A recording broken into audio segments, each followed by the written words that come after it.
Hey guys, and welcome to the Nashville for Nobodies podcast. I'm your host, Bobby Garden, along with the fantastic... Hey, I'm Brian Morelli. Welcome to a new one, and this is an interesting one.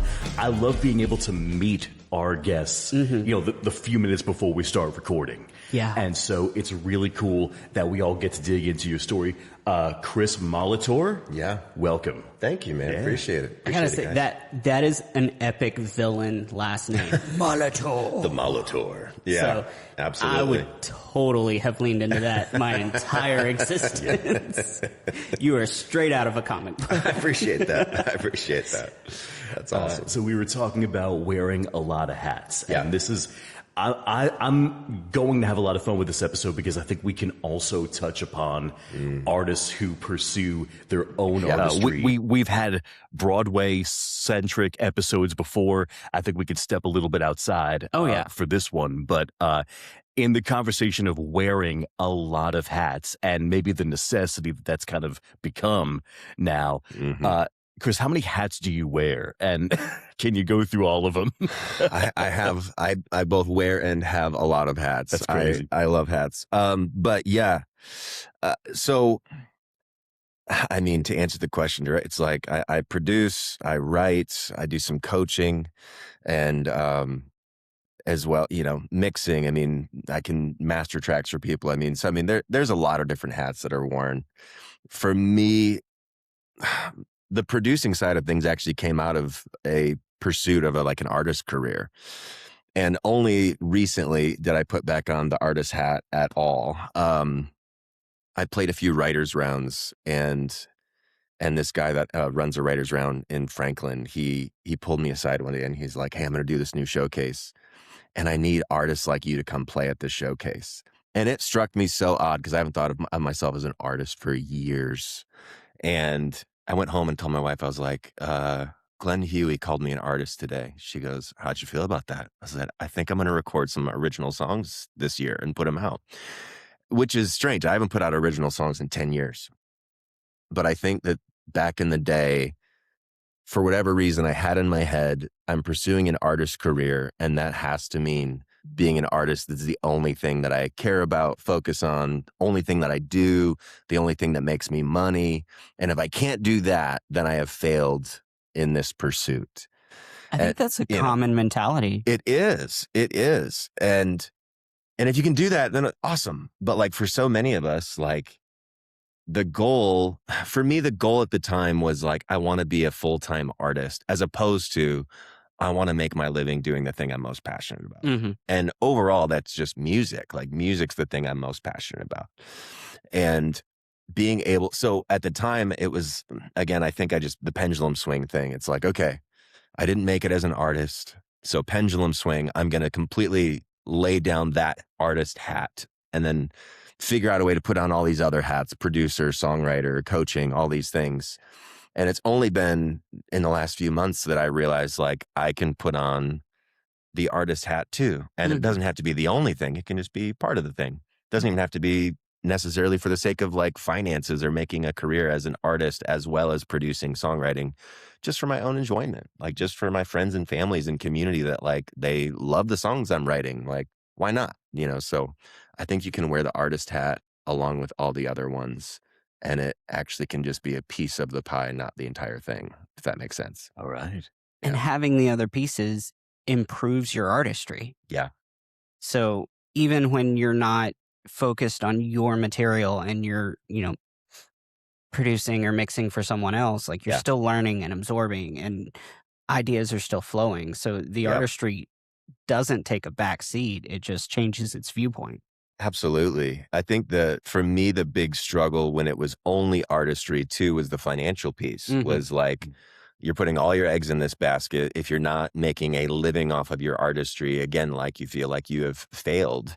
And if you can carve out a living doing some of these other things too, then all of a sudden artistry doesn't have to have so much pressure on it as the sole provider for, I'm married with kids. So now you have that additional piece of it of I have people relying on me financially. I have to make this happen. But the last couple times I sat down to write a song, maybe a month or two ago with a friend of mine who we write a lot of songs together. And we sit down, I'm like, "What do you want to work on?" And he goes, I want to write a song for you, which no one has done that for me in a long time. I'm normally the guy doing that for other people. Mhm. It almost made me choke up a little bit in the moment, just like, oh, you want to write a song for me? So we just wrote a song, and it was, I mean, it flowed out super, like, very naturally. It was easy to write, and it's one of the songs I'll put out this year. And it was so fun just to, again, I wasn't writing a song going like, I have to write a hit song today because I have to pay the bills. I can write a song for me. Like, that's Mhm. really fun. Like, that was so special. A song called Iron in the Fire. Like, I'm going to put it out this year, and I don't have to have it do anything other than just be a blessing to my family, my friends, my community, and even just for myself, like, just for my own enjoyment of being an artist. And it doesn't have to take away from being a producer or a songwriter. Like, it's just a piece of it. And that's all it is. So how do you kind of balance that career mindset Mm-hmm. versus that relaxed artist mindset? Yeah, because I have to imagine, like, with wearing so many hats, you spearhead a lot of your own Mm-hmm. operations behind the artistry and Sure. and all of this to generate income as well and everything. And so to then have such a relaxed viewpoint on the artistry and a casual approach to the songwriting, but that's where you really feel free, though. Yeah. And that's where, like, the artistry can flow. But I think a lot of people who have their own work who might be listening to this are probably curious about, like, yeah, how do both mentalities kind of exist? That's a good question. I think you can't run away from the fact that we're trying to make a living doing this. Like, that's a reality. Mhm. Like, we want to make a living. And that's where in some of the coaching sessions where people are trying to figure out, like, what do I write about? I think that's a helpful approach, because some of it comes down to, what are your goals? And I've chatted with people about that, of, do you care if you make a living off of your songs or not? Like, is this part of the thing that is going to provide for your family? Or is it just self-expression? Like, that creates guardrails in your creative process. Is this something where you care about building a huge fan base, or are you okay having, like, a super niche audience? Are you looking for, are you looking for mainstream success, or are you fine being an indie artist? All of that stuff creates some guardrails for people. When it comes to finances, like, I want to make a living doing this, then I'm going, like, there's certain strategic moves that you need to make in your songs. Like, and I know that people get so hung up on this, because there, it is creativity, and it is so important, and it is something you're passionate about. But at the same time, you're trying to make a living doing this. So Mhm. I do think sometimes we make certain sacrifices. Now, there's a million caveats, and there's a million exceptions. But if you're like, let's just take, we're in Nashville, country music. You can write bluegrass, you can write Americana, you can write mainstream pop country, you can do traditional country. All of those are awesome, but all of them have very different fan bases and very different. Uh, I do look at it as a pie. Like, you can have a piece of a really huge pie, like a small piece of it, or you can have a huge piece of a really tiny little pie. Like, at the end of the day, you have to make those decisions for yourself. So if the question is, like, how do you still maintain some level of, um, I guess, a relaxed approach to it? I think that's hard. I think that's a challenge, which is why, for me, taking the approach of, I don't just have to be an artist. I can find other things to do. Um, I'm working with an artist right now, a girl named Christiana Miller. She's incredible. I think she will be very successful as an artist. She'll be moving to town later this year. And the question is, how do I do music full time? And it's like, man, there's so many ways to do music full time. It's like, you can do the Broadway scene. You can do studio work as a background vocalist. You can write songs for other people. Sync licensing's huge. Like, that's such a huge way to, like, make a living, like, in music. I mean, that's like another thing we could talk about. Like, I love the world of sync licensing, and have been very fortunate to be successful in that world. You can get into production, you can get into mixing, or if you're an artist, start producing your own music. Like, that was a piece of it for me. It was about 10 years ago. Uh, I was living in LA. I did the artist thing. I was in a band. Things didn't work out. I mean, that's like a whole nother story, but essentially the band didn't work out. And when my wife and I moved up to Spokane, Washington, where her parents were, we totally felt discouraged. Like I was ready to quit music. It was one of those moments of like, I think I'm done. Like I can't do this anymore. Just very discouraged. But I had 10 songs that I had written that had never been recorded. And I had a licensing deal with a really good sync licensing company out of Portland, Oregon. And we had that was one of the ways that we made a pretty good like amount of like money was through sync licensing. So I just told my wife, I was like, we were staying at my wife's family. They had a lake cabin in northern, just north of Spokane, Washington. It was dead of winter. No one's around. Like it's freezing cold. And all we had was time, and we were totally broke. So I said, we have 10 songs. Like I have a little Scarlett 2-channel. I think at the time it was just a 1-channel Focusrite interface. I'm going to learn how to produce. I'll record 10 songs and I'll send it to Marmoset, and then I'm selling everything. We're going to quit. And that was how I learned how to produce. Didn't end up quitting music, like ended up falling in love with music in a whole new way, like through this new creativity production path. And so I think as an artist, the more that you can learn and the more that you can grow in these different areas of music, whether it is production or mixing or studio work or whatever it is, that starts to like, it takes some of the pressure off of like, it only is artistry and this is the only thing. The more that you can take some of that pressure off of yourself, I think you'll find more enjoyment in it. Yeah.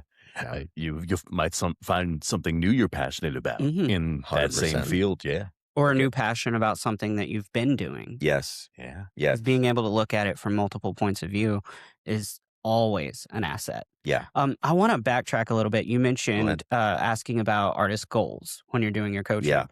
How often do they have defined goals? Well, I think that's a problem for a lot of people in lots of different fields. I think it's hard. I think it's hard to, if you don't have not only the big goal defined, but then also be able to break it down into smaller bite-sized pieces, it's hard to know whether or not I'm succeeding. I think the idea of trajectory is so important. When you can look back on a week and go, am I a little bit closer than I was a week ago? Doesn't have to be a lot closer, but just a little bit closer. And then pull out even further, like over the last month, what does the trajectory look like? I mean, that, think of a little line graph. Like, I think having the big goal is important, but then at times for me, a really big goal can actually feel quite discouraging because one day then to the next, I don't feel that much closer to the big goal. So I think the big goal is helpful as something to chase, but then when I do coaching, it's like, let's actually put that into like achievable goals on a daily basis where I can, as I'm falling asleep at night, I can look back on the day and go, hey, you had a good day today. Like you had a good day.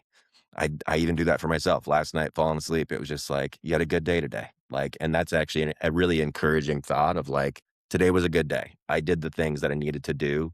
And if I can stack enough of those good days, like I'm actually going to be quite a lot closer to that big goal. Right. So I don't know. I think when we think of the goal, and this is where I think managing expectations is important.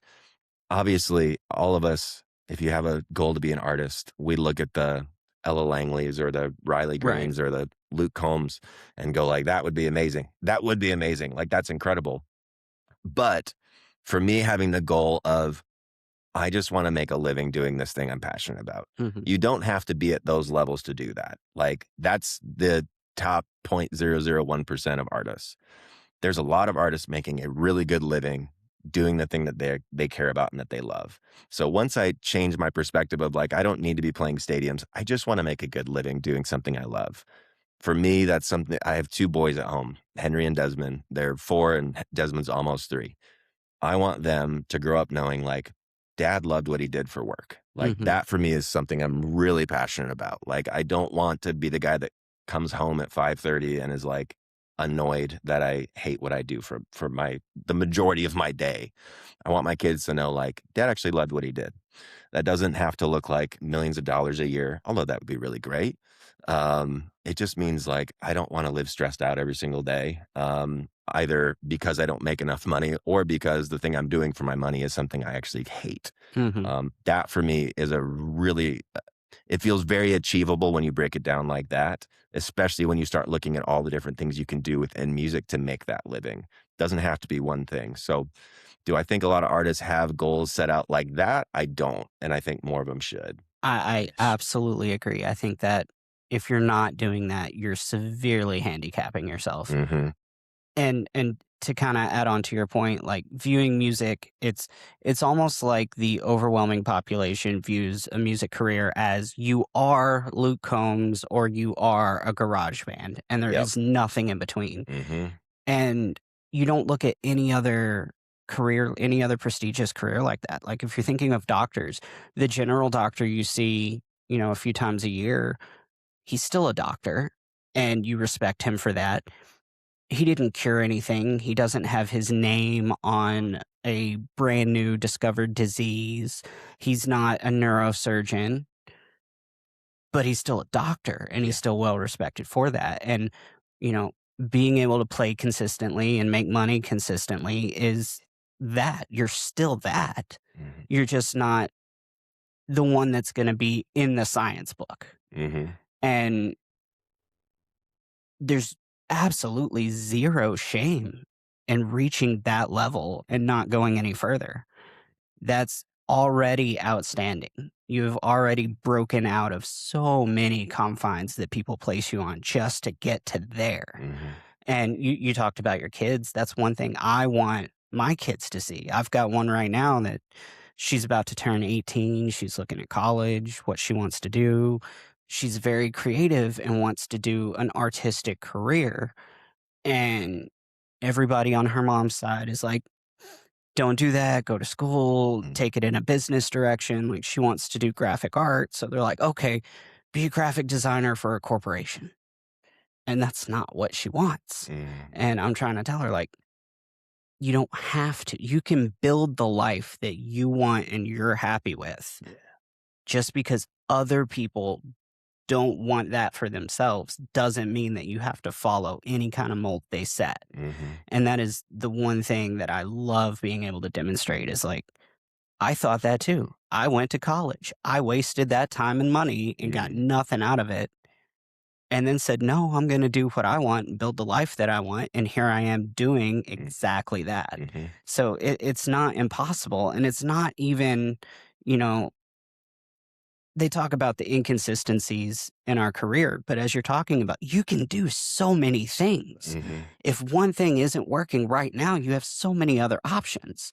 So how risky is it really? Like if you put all of your ducks into your one corporate job and that corporation goes under, you have to start completely over. You don't have a side road to deviate to. We have all the options in the world. How creative do we want to get?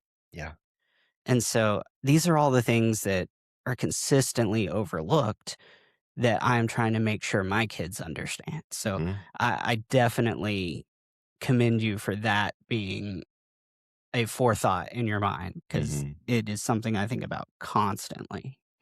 It is hard. I've had a number of friends recently who had very, what would appear to be safe, consistent careers, and now with the, AI has changed the game in so many careers, careers in software engineering where 5 years ago it was like, this is the most safe career path you could have is now in jeopardy. And friends that are in accounting are losing jobs. I mean, it's not as safe as you would think, as people would make you think it is.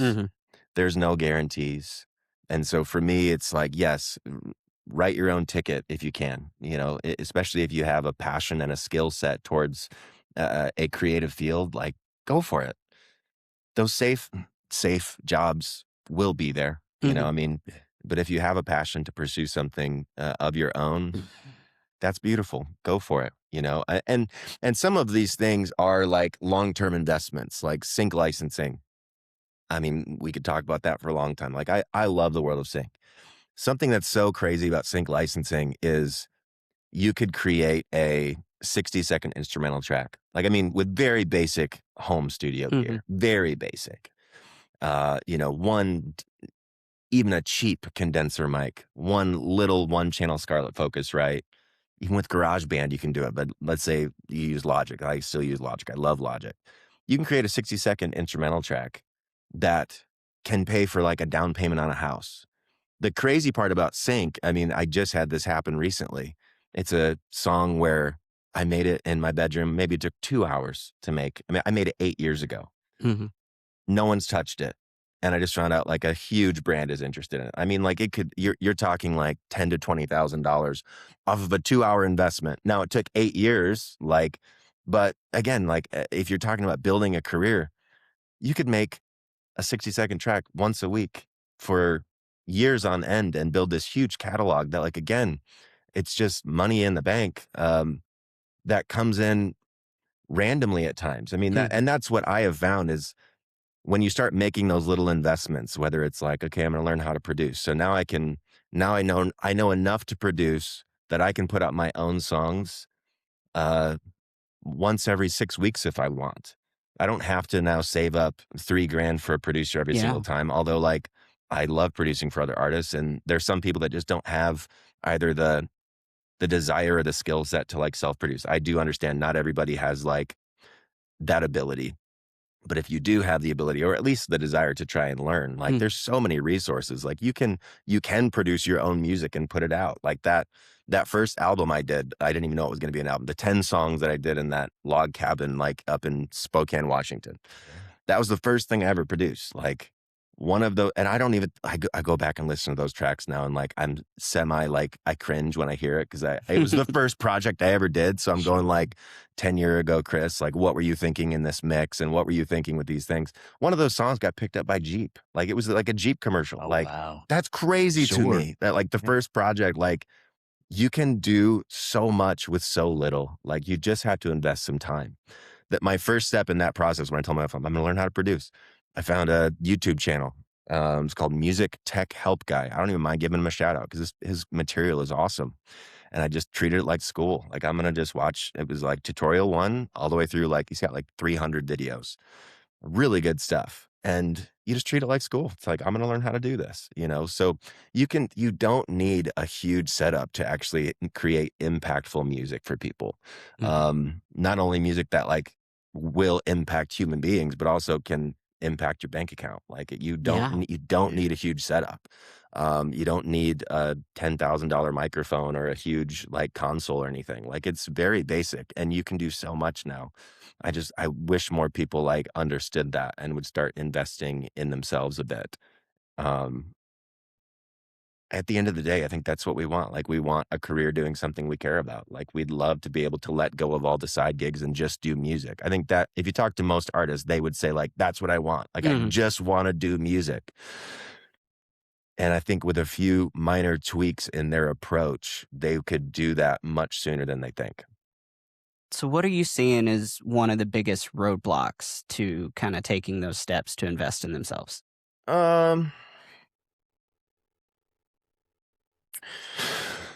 I think for people, mindset is a big one. I think when you don't believe that you can, then you won't. So I think for some people, they think that that's beyond them, or like, oh, I'm not techie. I'm not into gear. I'm not all that techie. I'm not all that into gear. Like, but I just knew what I wanted, and I knew the sound I wanted, and I was inspired by other artists. And so, you know, like I said, I mean, for me, it was just, I think there's a initial investment getting into some of these things, like let's say producing or sync licensing, where it feels, I think we're defeated before we even begin, because you feel like, I don't even know what to do. Like, I don't even know how. I don't even know how to get into it. It feels too hard. It feels too challenging.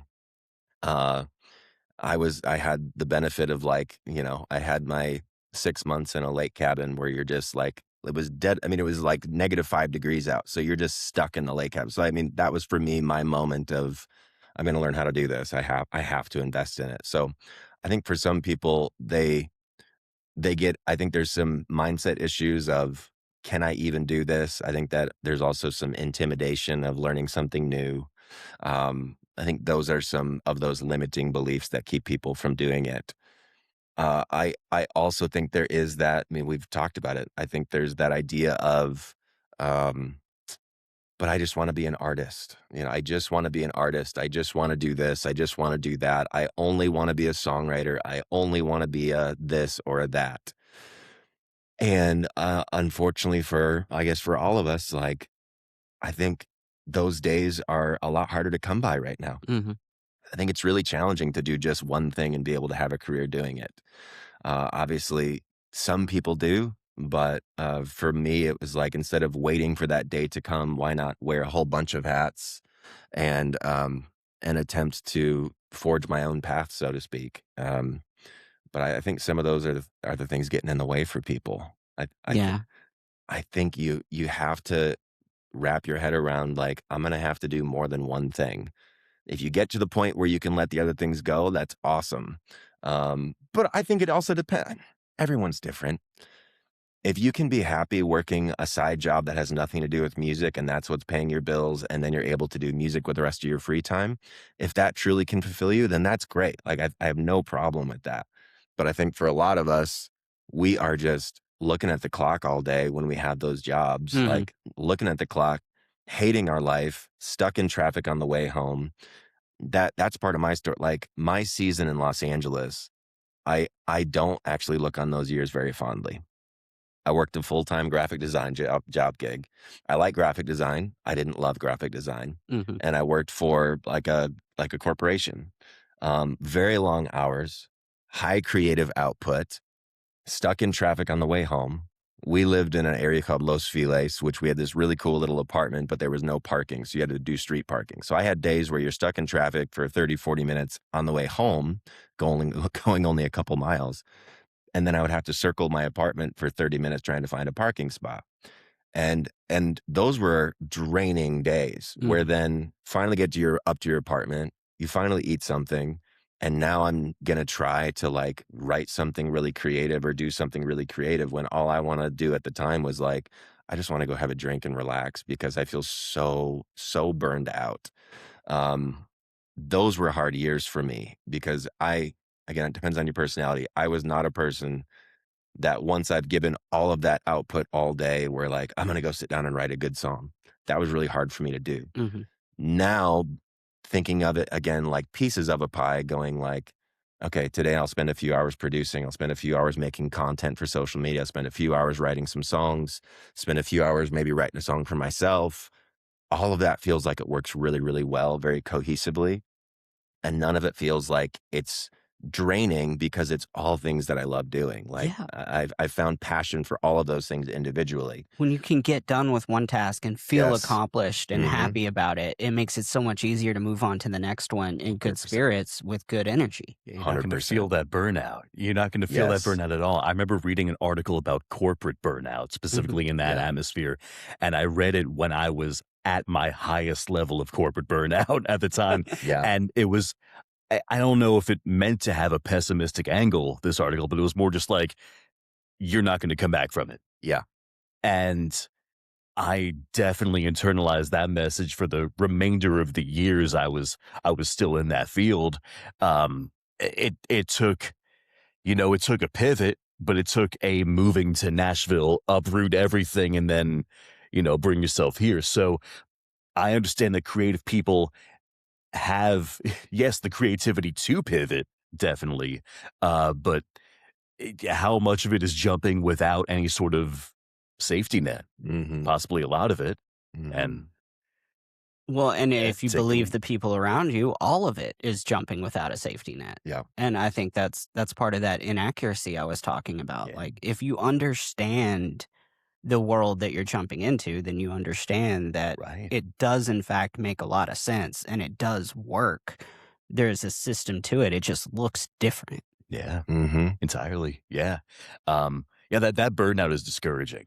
It really is. It could kill any sort of creative spark you might have. I remember the years I didn't feel it. So what did it take? What kind of pivot followed the LA chapter? Well, got into producing. For me, again, like, my goal at the time was, like, record the 10 songs, send it to Marmoset, my licensing company, and then sell everything and quit. Fell in love with music in this whole new angle. And I ended up releasing those 10 songs as an actual album, which wasn't the plan at first. So put out those songs. We realized, like, Spokane, we thought it might just be a quick, like, 3 to 6 month stop. We ended up staying for 6 years. So loved Spokane. Spokane actually had a really cool music scene too. So started getting more plugged in. We had a couple great listening rooms in downtown Spokane. So playing some shows, like had stepped away from the band project in LA and was just doing solo gigs, and had a great experience with it, and then which led to then producing for other artists, which was such a fun approach to this new skill set that I was developing of production. So all of that, I wasn't really pursuing, again, like the artist career, but was just enjoying sharing some songs and being a part of that community. And then still didn't know exactly if music was going to work out at the time. Really didn't. I ended up working for a church for a couple years while we were in Spokane, was the worship pastor there. And so was still around music, but didn't know what it was going to look like. Those were I'd call them hazy years of not, still had the guitar, still occasionally writing a song after those 10 songs were recorded, but didn't know, is music something that would become, a lot of people had asked the question like, hey, is music a hobby? What is it for you? I've personally always struggled with feeling like it can just be a hobby. I think for me, once something is a career pursuit, it would be very hard for me to completely just look at it as it's just something I do kind of just for fun every once in a while. Like that's hard for me. I know some people can do it. I struggle with that. For me, it's like if I'm going to do something, I want to be all in, and I want to be giving it my everything. And so, did the Spokane thing for a number of years. Really loved Spokane. Spokane was great. After that, we lived in Redding, California for a few years. I was working for a church down there. But never, the songwriting piece is the piece that's always been, I would say, my number one. Like songwriting for me is it's just the absolute dream. Anytime you sit down with a few other people, specifically, I'd say co-writing. I love songwriting, but like I love co-writing, like working with other people, that team part of that collaboration, that camaraderie, and seeing something come from nothing is never going to blow my mind. Like the fact that you're starting with, this blank canvas, and within 2 to 3 hours, there's a song, is just, it just feels so special. Yeah. It's so special, man. That process will always kind of blow me away. Somebody can say a one-off phrase, and an hour later you have a whole storyline. Right. Yeah. It's powerful, man. It's powerful. So yeah, it would have been probably a few years ago when I had gotten asked to produce a few more records for some artists, which again, kind of like, it's almost felt like for me, every time that I've thought about walking away or being done, the phone will ring and someone's like, hey, we have a new record. Can you produce it? Or, hey, we've got this song. Can you help co-write it? And it like, though, the fire might have dwindled down to just a few coals, then all of a sudden it's like someone pours gasoline on it. And you're like, that is a theme I think most, if not all of us, have felt multiple times. Like everything completely dies and you have no outlooks, no even possibilities of anything. And then out of nowhere, it's like, oh, well, it's not just like I'm back in, like full force. Like this one thing just pulled me all the way back in. Yeah. And then fast forward to when that dwindles out and it's the next thing, and it's a roller coaster for sure. It is. I think my goal for the coming years is to try and even out some of the highs and the big dips. I would love for it to feel a little bit more consistent, Drop down to a kiddie coaster. Oh, it's so, I know that's the hard part. I mean, I still have those weeks where you're like, do I need to find a real job? Like, what are we going to do? And then again, the phone rings and the next album comes in and you're like, oh, okay, we're good for a while now. Oh, okay, we're okay. I like that I'm at a place like right now, like I'm full-time music, which I've had seasons where I wasn't, seasons where you're doing the side hustle and you have to make it work. Right now, I'm fortunate enough to be doing full-time music. And like I said, we still have weeks where you're like, that next artist has to come along, and they do. And you just feel, again, that sense of relief and like, okay, I'm still on the right path. again, I try, and the things that I try to teach with coaching clients, I still try to teach it to myself of like, okay, look at the trajectory. Are things going well, or are things kind of on the way down? Like they're still going well. We're still moving up. Like I can look back to 6 months ago. I'm at a better place than I was 6 months ago. Okay, we're doing good. Stay the course, stay the path. It's going to be okay, which is hard. I think that's where being in community and having some people in your corner that know you and can encourage you is so important. When we feel like we're doing this thing alone, man, those insecure thoughts get in there so quickly. And there are so many of them. Yes. Yeah. And so to have people in your corner that are going like, hey, I'm seeing, that they're seeing, I'm in the trenches hour after hour, day after day. So it's easy when you have a couple rough days to go, oh man, I don't think I can do this anymore. And then you have a friend come along, like my friend Shane Thompson is just a dear friend, a monster songwriter. And he doesn't live here in town. He lives back in Spokane, and he'll call me and go, hey, like from the outside looking in, you've had an incredible year and you need to keep going. Like from the outside looking in, like, you need to realize how many good things are happening in your world right now. Today feels hard, but like, look at your year, you're crushing it. Keep going. And that always helps. Like those are the conversations we all need. We all need a Shane in our world who can go like, you're doing good. Keep going. That's so important. We can't do this thing alone. That's a problem I actually have. It's a problem I have with how we view creativity. Like, we view creative like artists as kind of this lone brooding guy in a dark room. And I know some people do their best work that way, and that's great. But for me, I've never been that guy. Like when I start feeling alone, isolated, discouraged, I don't do my best work. Like I don't do any work. I binge something on Netflix. Like Yep.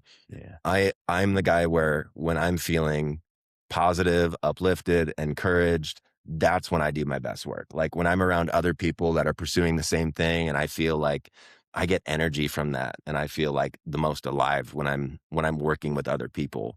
I think for a lot of people, like when you start feeling down, it's like, don't retreat to the dark bedroom and just binge something. Like get around some other people that know you and love you and encourage you. Get around those people, like work with those people. Like that's the time not to withdraw, but like to go like, okay, I need to get around some friends. Like the power of friendship, I think, is so important in the creative space. And I don't think we talk about it enough. I think we almost expect like, well, if I can't do this, so that's a big one. If I can't do this alone, then I must not be very good at it. I don't know that I would fight against that feeling so much. I had the feeling the other day. So I know that there's some producers that are like multi-instrumentalists. They can play everything, and they'll produce every part of your song for you by themselves. I've started working with a musician in town, a guy named John Willis. He's been in town 40 years. He's incredible. Plays electric guitar, bass, banjo, mandolin, dobro. He's recorded for some of the biggest artists ever over the decades. And I've been using him for songs. Like I'll pay him out of my producer fee. I'll hire him to play a lot of the parts. I'll do all the parts that I'm really good at, and then I'll work with him. And not only is it like 10 times better than what I can do, like he's an incredible musician, but we have a great time together. And he has a million good stories. And I always leave his studio going like, man, I love John. He's such a great guy. And the other day, that little thought crept in of like, you're not a very good producer because you have to work with John. And what made me encouraged, the way I fought against that is I've looked at some of the credits on Spotify for like the top songs coming out. Have you guys looked at the production lists on those? Yeah, it's like there's like 15 people. Right. Yeah. Yes. There are times when I look and I wish it was more specific. So it's either you get all the information or literally none of it. I find there's no in between. But yes, that's a very interesting thing to look. There's 4 songwriters on it, which that alone I think is such a crazy topic for people to like wrap their heads around of like the one singer songwriter who wrote the song by themselves, and they're like, why is it not a hit song? And it's like, it still could be. Like you could have a shot at writing something that's like crazy impactful in the mainstream world. But take a look at like the top hit songs. Most of them have 3, 4, 5, even more at times songwriters on them.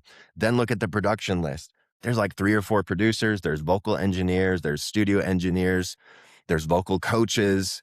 And then look at the band. There's like 10 people in the band. I mean, all of that went into that song being what the song is.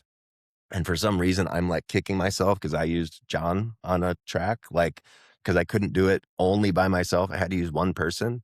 We need people, man. Like, I think it's okay to admit, like, that's not a strength of mine. Like, I need some help.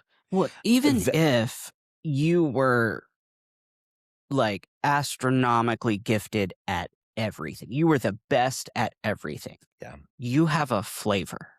Right. And if you're the only one that ever does it, everything has that flavor. And so even if you were number one at everything, having a different flavor spices up the whole meal. 100%. And so even if you could, you shouldn't. Yeah.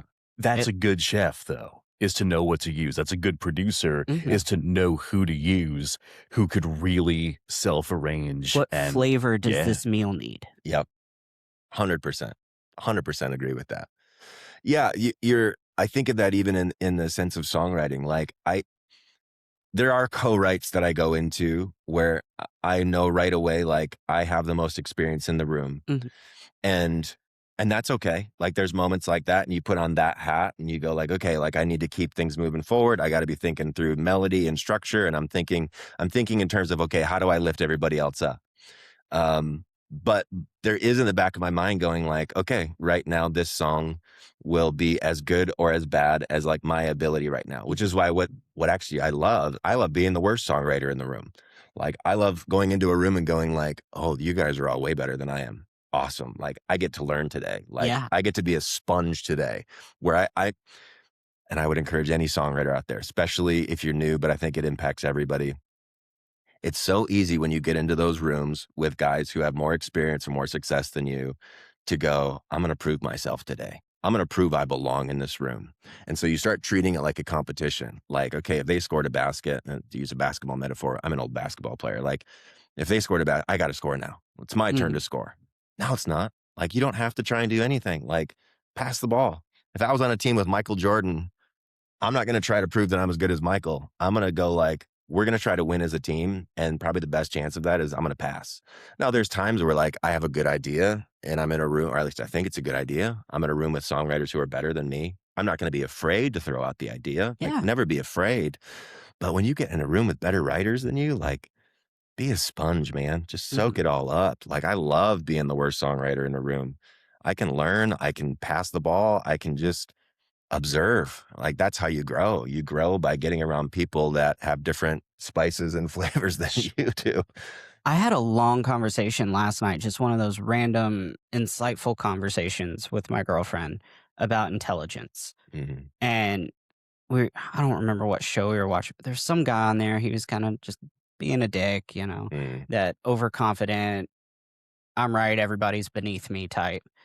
And we got to talking, and it's like, all of the most intelligent people that I know, the people that I consider the most intelligent in my life, they never tell me what to do.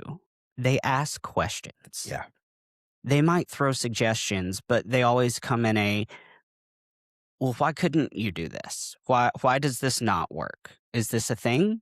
They're not telling me what to do. They're asking why something wouldn't work.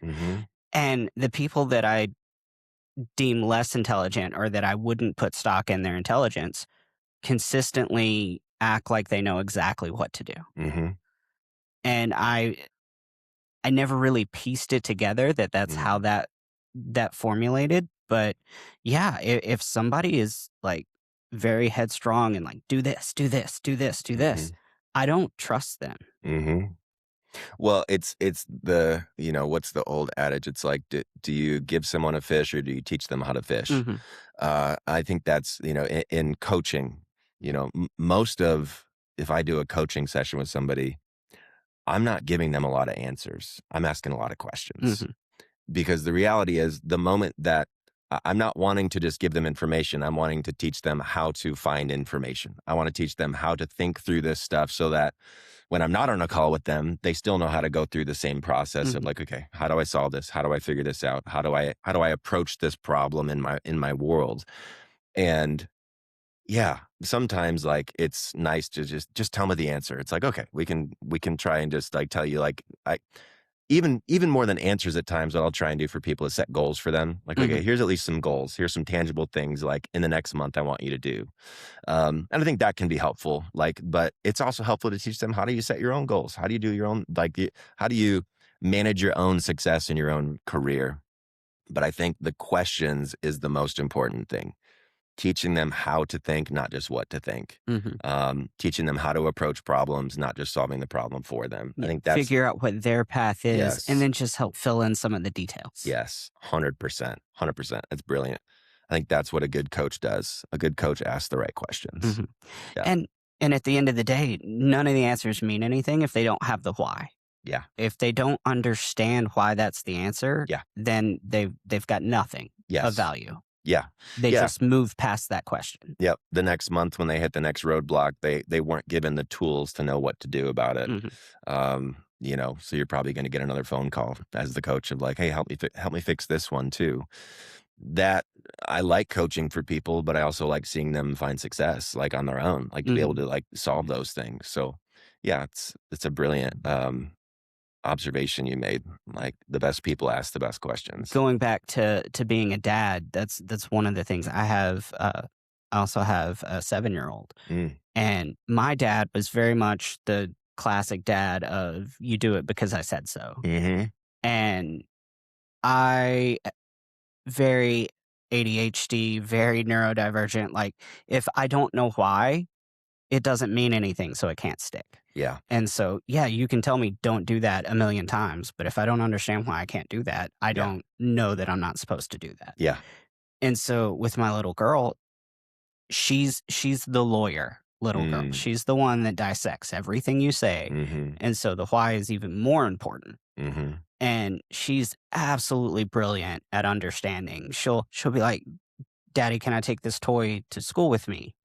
And I was like, well, you can, but that might not be a good idea because of X, Y, and Z. Yeah. And she'll be like, oh, I think it'll be okay.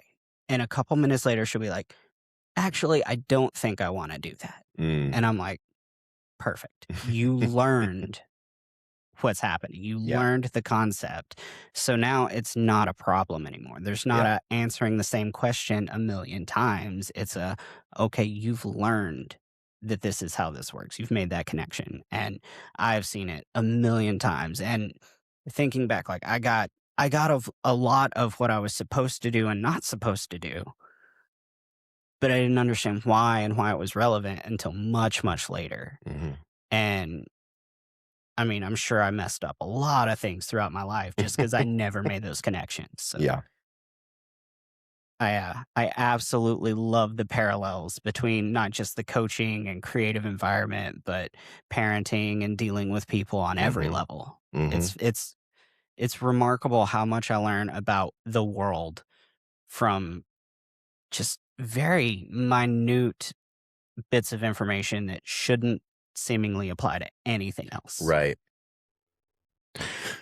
How does an artist know when they're ready for like a manager or a producer or a coach even? I think a lot of artists could have it in their minds, but they also might not have their own goals defined. It's more like that generalized big picture goal of, I'd like to achieve this level. And a loose idea that a manager would be the one to kind of like, how would somebody know if they're at that part? Each one of those, I would have a different answer. So quickly, for a coach, I think anybody could work with a coach at any time, no matter where you're at in your career. Everybody has blind spots. You know, all of us do, no matter how far you are in your career. All of us have blind spots. We have room for growth. And the right coach, a good coach, helps you do that. Like, it's never a bad idea to have another pair of eyes on it. 100%. So a coach, I think at any time, call somebody up, ask for some coaching. You know, I think that's always a good investment. Like investing in yourself, and it's not, doesn't even have to be career specific. I think most of the issues is not, I don't know how to play a certain chord on the guitar. Mhm. You know, it's doubt, it's insecurity, it's limiting beliefs. It's not understanding how to set goals or set the right goals. It's no matter what field or career you're in. We're all just people, you know, we're people that tend to do people things. And that's where having a coach, a mentor, a best friend, you need that. You need that in your world. A producer, I think you could reach out to a producer whenever you have songs that you want to record. Now, whether or not they're the right producer, there's a number of different questions that I tend to coach people on. You know, listening to their body of work, making sure they understand the genre that you work in. You know, worked with an artist recently who she's a country artist. She's from a different state, not a lot of studios. The only producer in town is a hip hop producer. That's a hard mix right there. Like very different approach to music. Both genres are beautiful and amazing, but just very different. And so, you know, finding a producer that works within the genre that you really want to do. And then there's the personal connection too with a producer. It's not, I think, the best artist producer relationships. It is a creative partnership. Obviously there's the financial component to it, but making sure that they believe in you, they get what you want to accomplish, making sure that they have your back, finding out what they're offering. You know, is it basically, is it a producer or is it a glorified engineer who's just going to kind of hit record? Yeah. You know, are they going to lend some creative direction? The opposite of that is true as well, where I mean, I've had this happen where I've hired a producer and they're like, oh, I know X, Y, and Z. I know this manager, I know this label, I know this sync company, and we'll make all the connections for you when the music's recorded.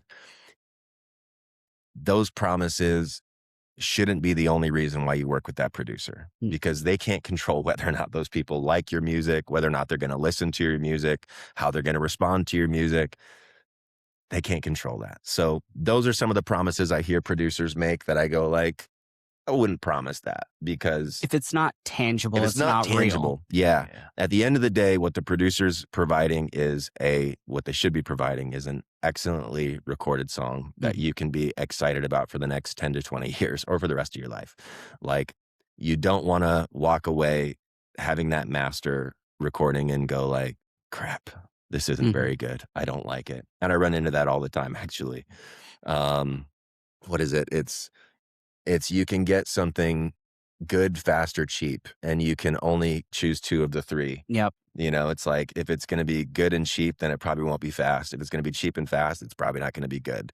And that's probably the one I run into the most with artists is like, yeah, it was cheap and it was really fast, but I'm really unhappy with it. It's like, okay, then that was not a good fit for you. Right. You know, I'm producing for a guy soon who he worked with people, and it was not cheap, and it was not very good, and it was also very slow. So he got the worst of all three, actually. So I feel bad for him. 0 for 3. Yeah, he was 0 for 3 on that one. Wow. So we're gonna try to help him out and have a better experience this next time around. But this is where I would go. Like, if you're an independent artist and finances is a big consideration for you, consider setting up a home studio. Like, again, if there's not like a huge demand on you putting music out tomorrow, I would encourage somebody like, hey, if spending $2,000 or $3,000 on a producer, you know, even if the producer's mixing and mastering, I know that's a huge chunk of money for people. But for $1,000 or less, like, you can get a pretty decent home studio set up and invest some time into like learning how to produce for yourself. So that's an option for people. But I do know some people are like, I don't want to do that. That's fine. Then like, find the right producer for you. I think once you have a song that you're like, man, I love this song, like, I think this is the one. Awesome. Find a good producer who's going to fit for you. When it comes to managers, publishers, and record labels, that's where I go. If they're not knocking on your door, then you're probably not ready. Like, that would be my perspective on it.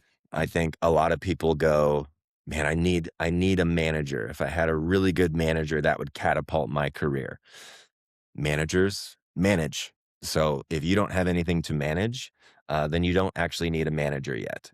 Unless you have, 20 to 40 hours of work and stuff on your plate with your music career that you're going, I'm completely maxed out. And there still is 20 hours of things that someone should be doing week by week. You don't need a manager yet.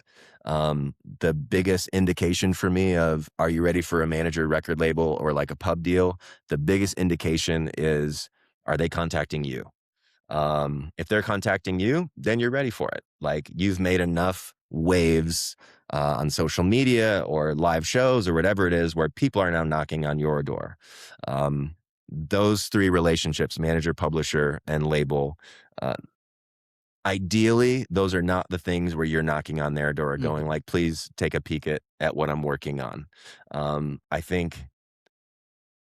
number one, you probably aren't ready, but number two, it actually puts you in a pretty weak position, because now you're going like, please look at me. Like, please look at what I'm doing. Please.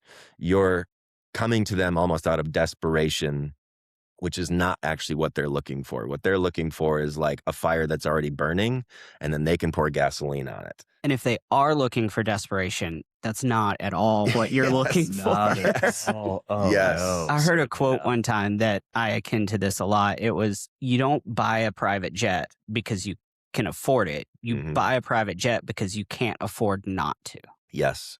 That's and great. It's the same concept. Like, if great. You can manage your career, there's no need to pay somebody else to do it. It's when it's too big and you can't that you need a team. Yes. Yeah. Yes. 100%. Yeah. If you're leaving money on the table, because you can't handle all the incoming opportunities coming your way. If you're literally leaving money on the table because you're like, I have no time left, I am maxed out. Okay. Now there's a conversation I think to be had.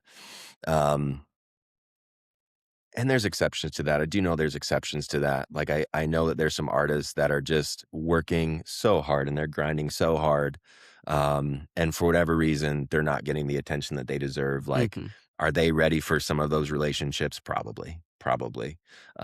So it's not a hard and fast rule for me, but I would say, 99% of the time, if they aren't sending you DMs going like, hey, we're so-and-so, A&R from so-and-so, I'm a manager with such and such.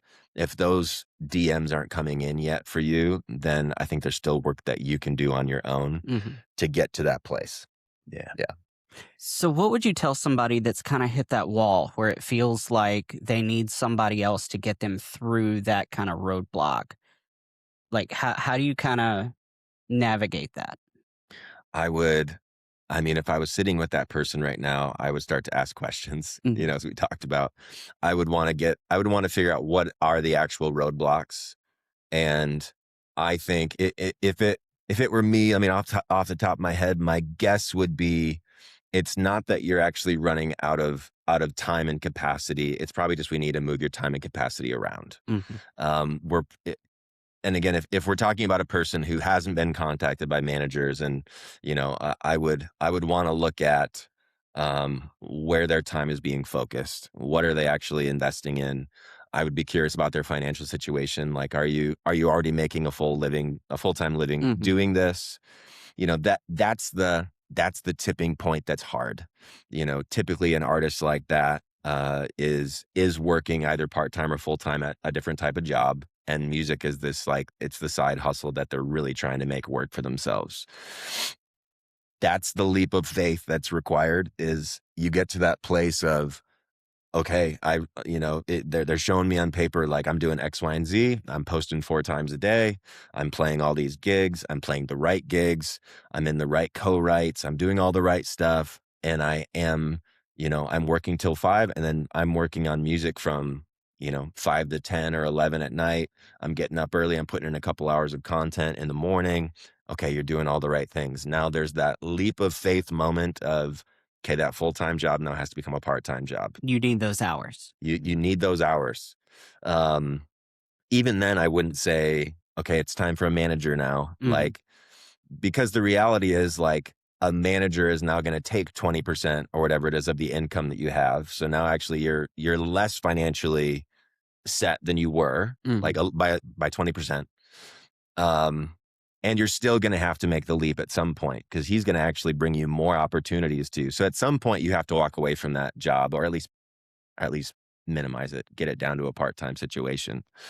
But I think for a lot of people, and I hope everyone, like I say this with all the love in the world, I think for a lot of people, when they hit that place of feeling maxed out, the first question I would have is like, show me your screen time report on your phone. Like, show me the screen time report. Yeah, like, okay. You're on your phone 6 hours a day right now. Like, okay, how much of that is social media content? Maybe an hour. So again, you just got 5 hours back. You know, like that would be, and gosh, I'm talking to myself just as much because there's days where you're like, I have no time. And then the little report pops up on your phone. No, you said that and that stung a little. Like, yeah. I instantly felt vulnerable. And I'm we're sorry. not even, I'm not even an artist. And I'm like, oh, you caught me. I know. I'm not working hard enough at the career I'm not even doing. Yes. It's like as soon as somebody asks me for that receipt, yes. I would sooner move back to New Jersey than produce it for you. That was very much the girlfriend saying, hey, can I see your phone when you know you're guilty? Oh, That's dude. that feeling. I know. But and it's so real. It's so real. Brilliant. That is brilliant. For all of us. You get bummed out and then you just want that hit of dopamine and it's right there. Yes. And it was designed to be right there too. Yeah. Yeah. Oh wow. Yeah, of course. That was brilliant. That would be my first question. I'm shook. That's okay. So all right. So so the feeling of accountability and then and so you get there and then you have that moment of reckoning and then it's so what would be the first step then outside of that? Like how would somebody then repurpose that time online and like maybe get into a content cycle? Sure. But if content is new for somebody, sure. I mean that it's such a grind. There are two friends in particular, both are musicians, and they both dove into social media and content creation, and the numbers are showing up for them in return. So they're starting to see kind of the fruits be produced, but like not after the hours and hours it went into first learning about it. So the grind starts at the self-education point then. Yeah. Yeah. I think posting on social media is far more important than I think people realize. It was more important than I realized. When I first started posting is about a little over a year ago, like consistently, you know, when it's the algorithm. When you start posting a lot, the algorithm just starts throwing social media experts at you all the time. Like I got that so much when I first started, you know, do X, Y, and Z to be successful, do X, Y, and Z to grow a huge following, all the things. And it all felt like everyone's selling a course, you know, but one video stood out to me, which was, the person said, post every day for a year and your life will not look the same after 1 year. And it was the only thing that stood out to me is like, I bet there's truth to that. I bet there's truth to post every day for a year and watch your life start to change. And that's 100% true. Like it's 100% true. And if you can post more than once a year, like that's even better. Like that's great. Or sorry, more than once a day. Oh, I can definitely do once a year. I'm solid on once a year. I was the once a year guy for so long. And then you're scratching your head going like, why am I not being successful? The reality is, social media is not going anywhere. It is the medium. So you kind of have to just, embrace it, embrace that it's part of the deal. Now, this is where I think people get in their heads is like, well, what do I post and what type of quality does it need to be? Every one of my videos, like I just film with my iPhone, you know, like everybody has a phone, like film it with your phone, you know, if you can afford a $20 light on, Amazon, that helps too. Like it, you know, ups the quality a little bit. If you have a decent mic at home, even a little tiny cheap one off Amazon, like again, like decent audio quality helps a little bit. But even with all that being the case, some of the videos that I've done that have gone like the most gangbusters is just like a random thought, grab your phone, you know, I try as much as possible to like turn on the light just so it looks a little bit nicer and less grainy. And you just talk to your phone and just share like an honest thought about something. Like those have done, it doesn't always have to be super scripted or super polished, or with like the Shure SM7B, the nice Right. podcast looking mic. Like, doesn't always have to be that. Sometimes it's just simple. But the biggest thing is it needs to be as consistent. If you can do that consistently, like, I think you're going to see your career begin to grow, like, exponentially so, the more that you do that. And I know, man, I've tried thinking through, because I said I'm going to release a couple songs this year, and now I have to like put my money where my mouth is, because I talk to artists a lot about like, okay, you need a 6-week rollout plan. You need to be posting every day. You got to be, it's like, it's a combination of everything. It's the raw audio. It's the lip synced mastered audio. It's lyric videos. It's story videos. It's out in the field. It's in your bedroom. It's all the things. And I'm going like, crud, I have to do that now too, don't I? Like, if I wanted to actually do something, people will post the same audio clip 100 times. Is it Alex Warren? Is that his name? Yeah, he's a huge artist, right? Oh, yeah. I mean, just was nominated for a Grammy. I saw an interview with him recently where that song that blew up for Extraordinary, I think is what the song's called. That song, no one on his team believed in that song. No one. He posted the audio 100 times before it went viral, before it actually like went somewhere. Like, that's the type of tenacity you have to have on social media, like, especially if you have a song that you're like, I believe in this song. Now, not all of us are going to write Extraordinary or have that level of success, but you do have to have that level of tenacity when it comes to social media of like, I will post this audio clip 100 times, like, if that's what it takes to like get the attention, at least I believe the song deserves. So I think for a lot of people, if you take a look at your phone and go like, oh, crud, I do have 5 extra hours in the day, I think social media would be a huge way to do it, a great way to repurpose some of those hours. I follow a number of like entrepreneurial guys. They're not even in music. And one of the guys had said, if I was blocking out, he talks about his day in terms of blocks. He's like, if I had a product that I believe has value, like, it would bring value to other people, and in turn, like, it could make me money. If I have a product, but my problem is no one knows about it. He goes, the first 4 hours of every day, like, first block is just going to be marketing. Like, it's just getting the word out to people of like, this is here, this exists, whether that's through emails, DMs, social media posts, all of it. Like, my first block of my day is just going to be marketing. I think that's brilliant, actually. Like, I think for whatever reason, we struggle as artists going like, well, I created it and I uploaded it to DistroKid and my job is now done. Nobody owes you their ears. And like, that's like a bummer of a statement for a lot of people of like, what do you mean? Like, I created something so beautiful. You did, but so did 100,000 other artists. Like, I don't even remember the numbers now of how many songs are getting released every single day, but it's thousands and thousands of songs. It requires effort to get people to hear your music now. And that's not wasted effort. And I think it's actually a waste of your time to think of it as being unfair, that that's the way the world is, because that's the way the world is. If you have a song that you believe in, like, as much effort and energy that you put into writing it and recording it, you have to put into promoting it. And that's where I would put those hours. I'd put them into promotion, man. I tell people all the time that the easiest way to get somebody to love your song is to give them a reason to want to. So I'm usually coming at it from a live perspective of like, show your personality, get them to fall in love with you, and then they will fall in love with your music.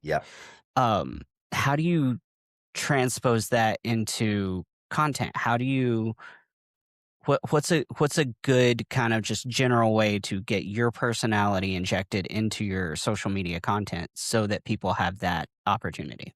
Well, I think it's sharing part of your story or part of your daily life. Whether that's what I made for breakfast this morning, or a funny video about being a creative and a dad, like, I think about my life all the time is like, how insane life is as a creative dad. It's like, one moment I'm writing a song where like I'm tearing up in the co-write, and the next moment I'm changing a diaper, like, what a weird life, but Right. that's like, that's life, that's our life. It's taking a kid to a soccer game on Saturday morning and then mixing a song for an artist later that afternoon. Like, this is just our normal life. And so I think bringing people into who you are, to your thoughts, to your process, beyond just here's my song, listen to it. Here's my song, listen to it. Sharing. I mean, you can even make it a little bit more about the music if you want, but it's like, why did I write the song? What does the song mean to me? What about the song makes me tear up? Like, what about the song feels personal? Um, Sharing all of those things, the little nitty gritty stuff about your everyday life, something that you found funny that day, something that stood out to you that day, all of those things help people get to know the real you. And I think it's the problem is when all of your posts is just like, here's a new song, here's a new song, here's a new Mhm. song. Um, they kind of, they kind of just like, um, they kind of tune you out a little bit. There's no why. Yeah. Yeah. I Yeah. can't imagine a more difficult way to market is, oh, we're trying to inspire passion. We're trying to inspire somebody who would consume this to take an angle of passion, hopefully love it. But then it's also, hey, what's the most convenient way they can ultimately consume the song Yeah. if they first like it enough to want to take those extra few steps? But like we'd have to make sure it's not too many steps for somebody because then they're going to feel inconvenienced and like Mhm. kind of disengage. Um, I have felt that, unfortunately, as a music consumer when somebody's like, "This is exclusively available through my website," and I'm like, "No, thank you. Right? You have a good one." And I I hate suck for that. Spotify, but that's all I'm gonna And use. I'm on the creative end too, also. So yeah, of course. So yeah, you can't make somebody fall in love with your product. No.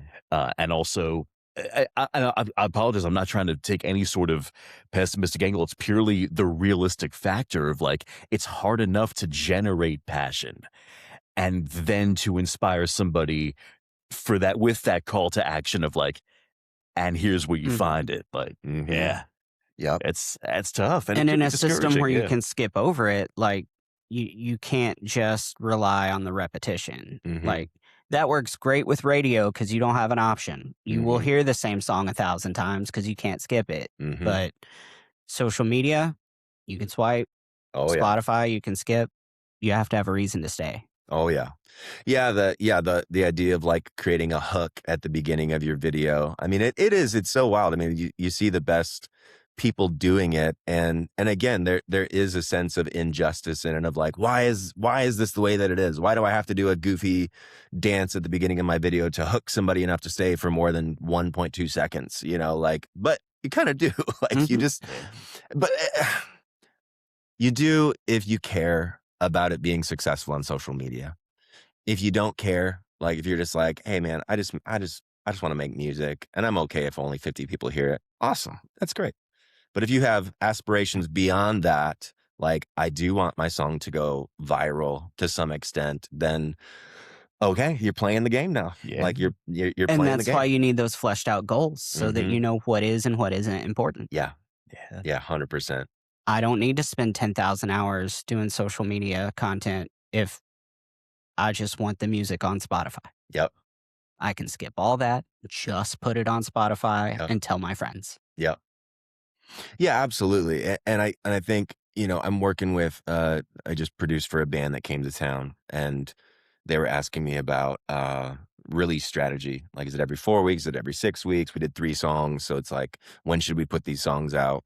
And some of it also has to do with your capacity Mhm. and knowing like what you're able to do, you know. And so they do want the songs to be successful. Doesn't necessarily have to be like, it's not the thing that has to pay their bills. They have full-time careers. They have children, I mean, they and I are in a very similar phase of life. But they do want to build momentum. And so that's a helpful data point. It's a helpful goal to know. Like, I Mhm. do want to build momentum. It's like, okay. And I told them, I said, then I would actually shorten your release schedule because the reality is like you're career professionals, like not in the music field, like they have career jobs, like Mhm. real jobs that they actually really enjoy and they have families and all these things. So I'm like, it's not realistic that you're going to be posting 5 times a day to promote these songs. Like, that's just not realistic. And that's okay. Like, that's totally fine. You might post once a day, Um, but I think if you're only posting once a day and you're releasing every 6 to 8 weeks, I think by the time the next song rolls around, you're going to start to lose some of that momentum, whatever momentum you had. So I think depending on your phase of life and who you are, you have to think strategically about these things. So what am I actually capable of doing? Like, there's certain artists I know that like they don't have any children and they're doing a long rollout for these songs, like 6 to 8 weeks, but from the first post with the audio to the actual release of the song, and they're posting 3, 4, 5 times a day with that audio. I mean, just driving home. One artist I know, I think she shared like that audio clip had been listened to over 1 million times of just like, I think it was just verse 1. It was just verse 1. 1 million times people listened to it before the song even was released on Spotify, which is a crazy amount of promotion for a song. Like, I mean, I saw, I think it was Luke Combs talk about that, where it used to be you would just maybe tease a tiny bit of the song a week before. Yeah. And you were so excited to listen to the new song that you've never heard of. You know, you've never heard the song before. You're so excited for it. And now it's kind of like, it's almost like the consumer wants to be familiar with the material before it comes out. Like, I want to have some level of affection for this song, some level of connection, some level of familiarity with at least that one piece of it. And now I'm just like, it's like the appetizer that like I've eaten 1,000 times, and now it's like, okay, I'm ready for the main course. Just give it to me finally. Yeah. It's just a different way to approach it. But it all, like I said, it comes down to your capacity. Like, what do you actually have the capacity to do? I think your capacity is going to determine what consistency looks like. The consistency is the key. It's like, whatever you're going to do, just do it consistently. If the best you have capacity for is once every 2 days, then post every 2 days. But don't skip a day. Every 2 days, like, just be consistent. And so some of that's your phase of life, some of that's what your goals are, some of that's it's just your overall capacity. But whatever you have capacity for to do consistently, that's what you do. Yeah. And in order to do that, you have to understand what your personal resources are. What is your capacity? Yeah. You have to sit down and figure that out. What are you not just comfortable with, but sure that you can execute? Yeah. Yeah, 100%. That's a great starting point, really. That just as far as like the best early answer is the consistency. Yeah. I think a lot of people get early in their stage get caught up in like the quality of what, hey, how do I make it look? Should I buy a ring light now? When am I ready for that? And what trends and what should you? It's not what should you just yet. It's that you should be consistently. That's what's going to start it for you. Yes. Okay. Yeah, the only bad post is not posting. Sure. Honestly, it's the only bad post is the one that you didn't do. We do. I still struggle with it. Where like I'll film the same clip. I'll have an idea in my head for something I want to talk about, and I'll film it 5 or 6 times. Going like, oh, I didn't say that quite right, and then you get discouraged, you get frustrated. When in reality, I should have just posted the first one. Like, just post it, man. Just post it. No. Another one of my favorite quotes is, if you don't know what to do, just do something. Yes, 100%. 100%. I think one of the biggest hiccups anybody in general in any industry can have is when they let that I don't know what to do stop them. Yeah. You get, it's like decision fatigue because because you've overthought so much leading up to this point, and now just like, I don't even know what to do, so I'm going to do nothing. I freeze. When I think some action is going to be better than no action. I think taking one small step each day is going to be better than taking one big step each week. I think just continuing to, and this, having a goal in mind, and then putting it into bite-sized pieces. One of those steps each day is going to help your career a lot more than like a sprint once a month. You know, it's a grind. It's a marathon, man. You got to approach it that way. Don't come out too hot. But also there is seasons where, again, your capacity might allow for a bit of a faster pace, and that's great too. I've had months where it's like I'm able to post 4 or 5 times a day, and when I do, I'm glad I did, and I did it. And I have other weeks where it's like I might be able to post 3 times this week just because I'm busy with work. I'm a dad. I'm a husband. I still want to have friends, and that's all right too. It's like, don't beat yourself up. I think for a lot of people, when you have an off couple days, you start to go, this week is a wash. I'll just scrap it. I'll pick it up next week.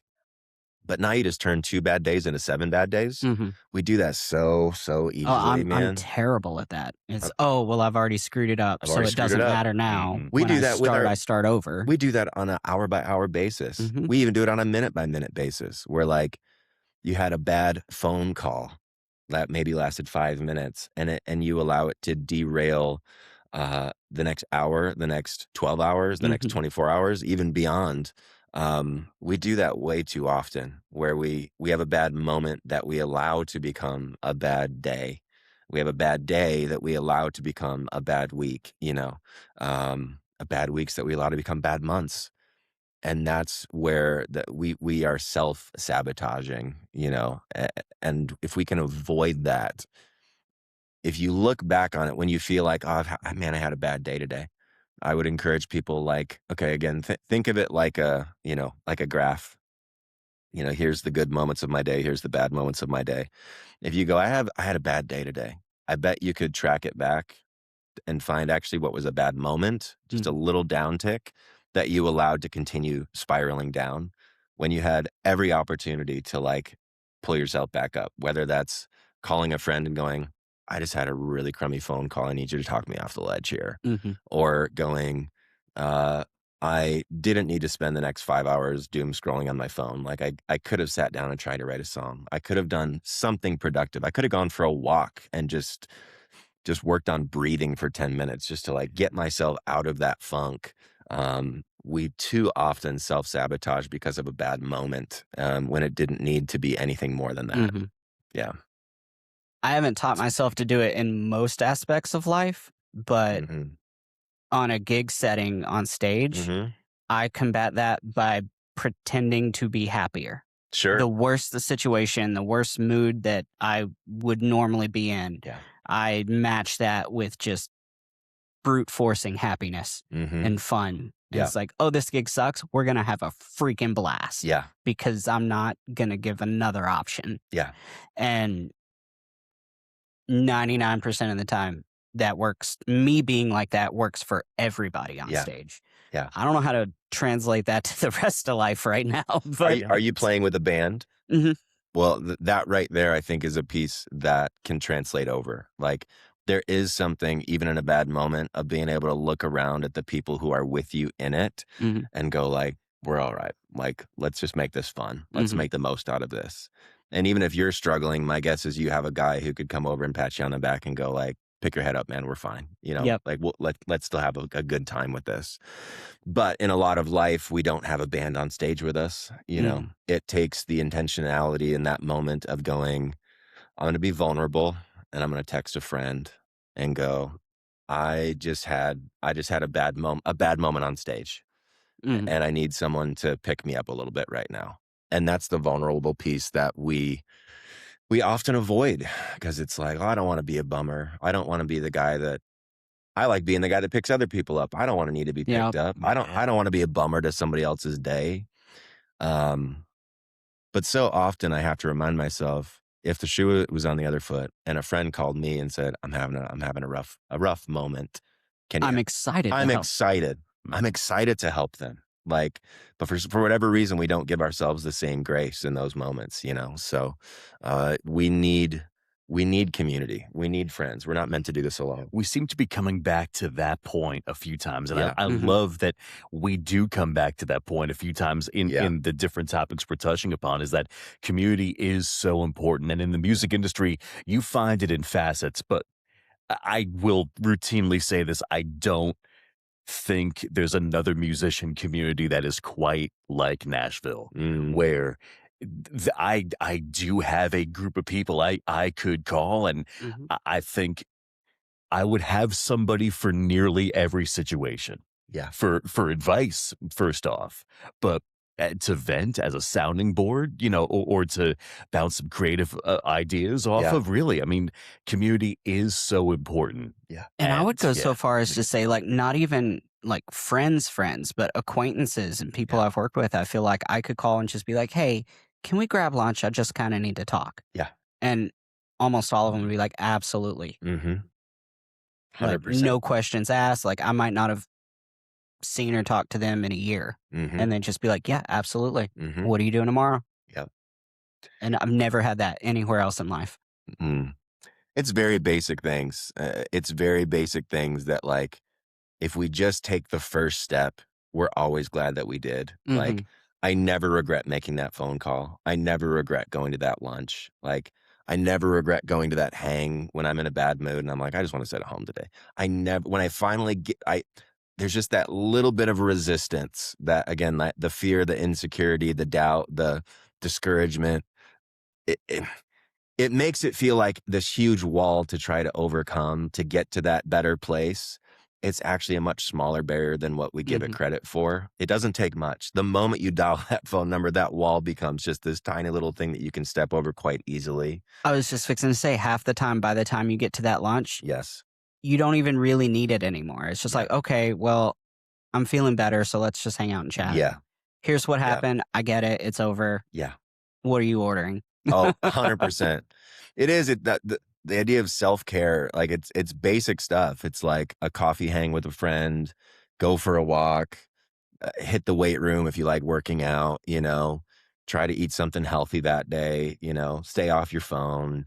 These are very basic things that a lot of us know. And in the moment, if we can just take the initial step to do them, all of a sudden we feel so much better. And to tie this to career things, I think that's part of the problem is if the answer seems simple, Yeah. it can't be right. We're waiting for some convoluted, complex, secret answer that is going to just fix everything. And it's usually just do the thing. Yep. Do the little basic stuff consistently every day. If you can do those things, life starts getting so much more manageable, Mhm. and enjoyable. Like, it's just so much more enjoyable when you just do the little things right. You're spot on. Like, we do have the big goals and we have those things, and we just think, man, if I only had those things happening, then life would be so much better. But if you don't have like the foundation and the right habits in place, like, I actually think that big goal is going to crush you. Mhm. Like, we often are there's some element to those big goals do require other people, like the big record label, the top manager, whoever it is. Like, there's some truth to that. Like, those big goals will require other people coming around you to help you get there. But without you doing the right things every single day, like, I don't think that day is going to come, number one. And number two, if it actually did come, I don't think you're actually ready for it. Mhm. You have to do the little things right every single day. And if you have a bad day, shake it off, get back on the horse the next day. Like, that's okay. Like, it's just a matter of consistency and working those goals with the right little steps each day. I think if you do that, and life gets so much more fun, it gets so much more fun. And we don't think of in terms of like, how is eating healthier or exercise or a hang with my friend, how are those going to impact my long-term goals? It's going to impact it more than you think. Mhm. Like, because now you're actually prepared when the opportunity comes, Mhm. That's big. That's Absolutely. really big for people to internalize, and myself included. Yeah, certainly. Yeah. When you do get to the next level or the higher Yeah. level and you're bringing those people on, managers, what have you, you need to make sure that they're your tool for success, not you're their tool Yeah. for success. Yeah. And in order to do that, you have to have a grasp of the situation to stay in control of it. So Yeah. yeah, there's a lot of prep work that if you skip it, then you don't have control anymore. Yeah, if you build your career off of a good foundation, then I think when those opportunities come, you're going to be ready for it. Not just in terms of your skills, but even in terms of your mindset. In terms of your work ethic, in terms of knowing who you are, Mhm. what you will and won't do. And I think when I see young artists have this crazy viral moment on TikTok, and then their inbox is filled with DMs from big record labels.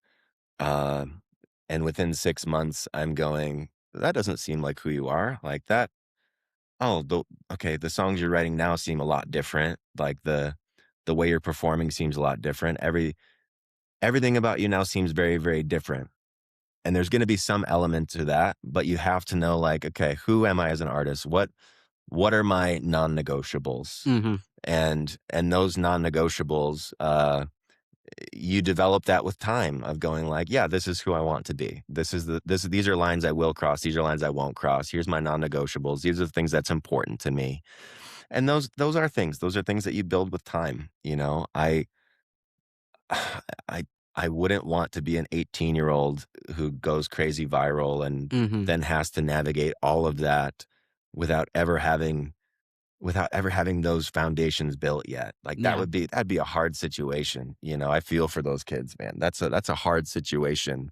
And my hope and my prayer for them is that they have family and friends that are in their corner going like, hey, we're in this with you, you know? And the thing is like you do learn that over the span of a career. There's Yeah. versions of that on every level. Yeah. Broadway, for example, it's being able to say no to the gigs that you know are going to drain you. Yeah.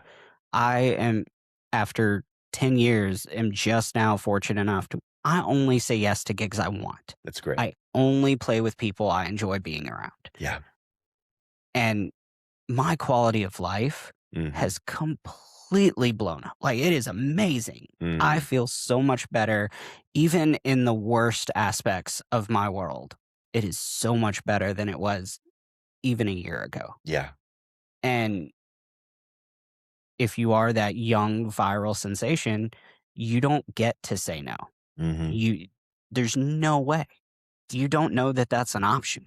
You don't. That's the big thing. Yeah. They just don't know that they have the option, and you're trying so hard to ride that wave, that momentum of that viral moment. You know, you're just trying to keep that momentum going for you. And so, you know, record label suggests this. Yes, you know, you have to. You feel like you have to. And I feel for them, man. I feel for them in that moment.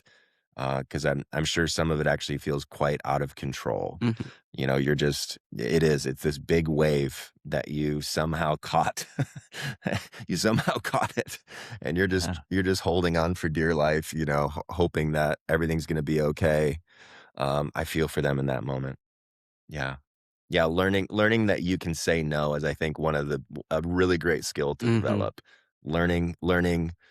Number one, that you can say no, and then when to say no is, I think, it's an underdeveloped skill for so many people. And then not feeling guilty for saying no. That's a big one. It's tough because you have so many people who define this industry as like, oh, well, you really have to be the yes man for anything they ask you. You just have to say yes for it. Yeah. And I've heard that in different facets and in different conversations, and it's applicable to a lot of levels of it.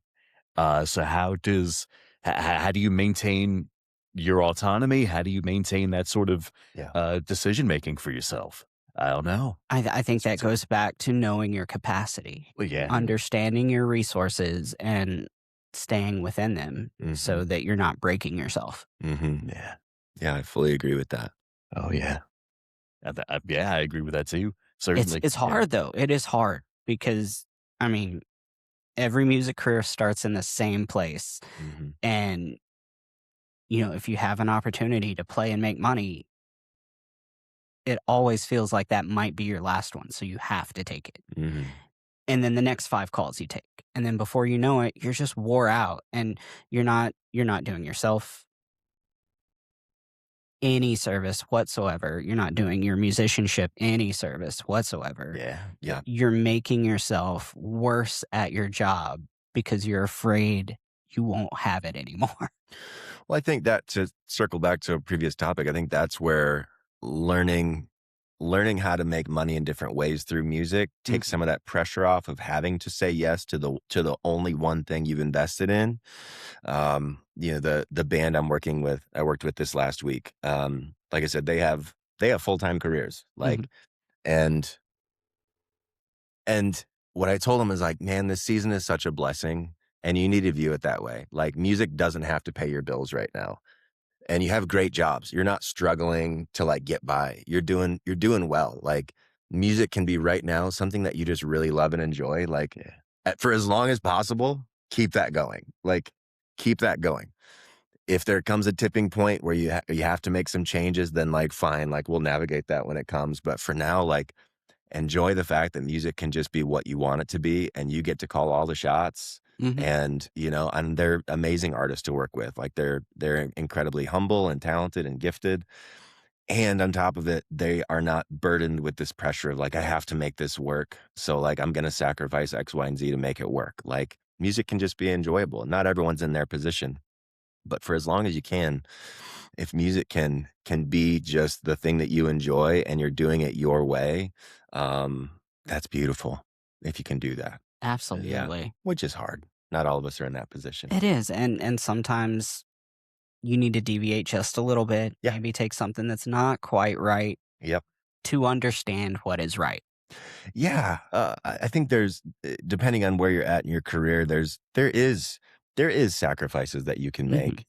I mean, I think for if someone's pursuing an artist career, I would recommend for a lot of artists, like, hey, if someone offered you a song, like if other songwriters like, hey, we have this song that we wrote, like we think it's a hit song. Maybe it's just, I mean, a killer chorus or a killer hook or whatever it is. I think for some artists, it's like, yeah, you weren't a part of writing that one. That's okay. Like Mhm. your goal is to be an artist. Like the best song wins. Like sacrifice the need for like it. I have to always be writing my song. If you're a songwriter, like you might have to get in some co-writes where you're like, I didn't exactly love what we wrote. That's okay. Like Mhm. there's another song to write tomorrow. Like you're not always going to write the song that you particularly connected with. That's fine. As a producer, like I really connect with certain songs that I produce, and other songs, it's paying the bills, and that's Mhm. okay. Like, that's fine. Like, we all have areas where we do that. That's where knowing what your overall goal is, and then knowing, like, okay, what are my boundaries? What's my capacity? And what are the lines that I won't cross? Once you have that set up, then you're not having to.